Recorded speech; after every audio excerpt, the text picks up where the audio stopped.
Kuttamassery higher secondary സ്കൂളിൽ student police കേഡറ്റിന്റെ 4ാമത് ബാച്ചിന്റെ passing out parade നടന്നു. ജില്ലാ ക്രൈംബ്രാഞ്ച് ഡിവൈഎസ്പി അലക്സ് ബേബി മുഖ്യ അതിഥിയായി സല്യൂട്ട് സ്വീകരിച്ച് സംസാരിച്ചു. നിങ്ങൾ കേരള പോലീസിന്റെ അഭിമാനങ്ങളാണ്. കേരള പോലീസ് വളരെ അച്ചടക്കത്തോടുകൂടി നിങ്ങൾക്ക് മതിയായ പരിശീലനം നൽകി നിങ്ങളെ ഇനി സമൂഹത്തിലേക്ക് അയക്കുകയാണ്. നിങ്ങൾ നാളത്തെ നിങ്ങൾക്ക് താഴെയുള്ള കുട്ടികൾക്കും മറ്റ് യുവാക്കൾക്കും മാതൃകയായി പ്രവർത്തിക്കേണ്ടവരാണ്. അത് എന്നും നിലനിർത്തുക. ഇന്നത്തെ സമൂഹത്തിൽ കാണുന്ന പുഴുക്കുത്തുകളായിട്ടുള്ള മയക്കുമരുന്ന് മറ്റുള്ള പ്രശ്നങ്ങളിലൊന്നും പോകാതെ നിങ്ങൾക്ക് താഴെയുള്ള കുട്ടികൾക്കും മറ്റ് തലമുറകൾക്കും പൊതുസമൂഹത്തിനും മാതൃകയായി പ്രവർത്തിക്കുക. അതാണ് നിങ്ങളിൽ നിന്ന് കേരള പോലീസും നമ്മുടെ സമൂഹവും പ്രതീക്ഷിക്കുന്നത്. അത് നിങ്ങളെല്ലാവരും പ്രാവർത്തികമാക്കുക.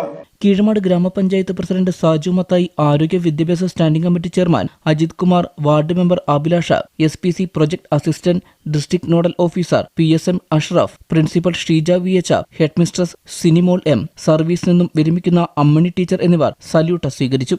മാസ്റ്റർ മുഹമ്മദ് സൊലാഹുദ്ദീൻ പരേഡ് കമാൻഡറും കുമാരി അനാമിക ജലേഷ് സെക്കൻഡ് കമാൻഡറുമായ സെറിമോണിയൽ പരേഡിൽ മാസ്റ്റർ മുഹമ്മദ് അസ്ഹാം ഫിറോസ്, കുമാരി ഹലീമത്ത് സഹദിയ എന്നിവർ പ്ലറ്റൂൺ കമാൻഡർമാരായി.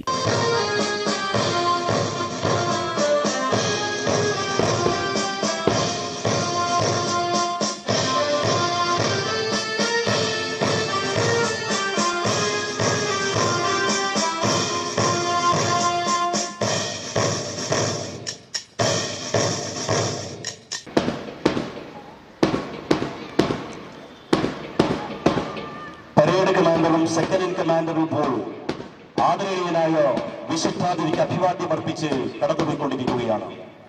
സ്കൂളിലെ senior കേഡറ്റായ drill instructor, civil police ഓഫീസർമാരായ Muhammad Ameera, Hilmath, community police officer Hussain KK, Sinija എന്നിവർ നേതൃത്വം നൽകി.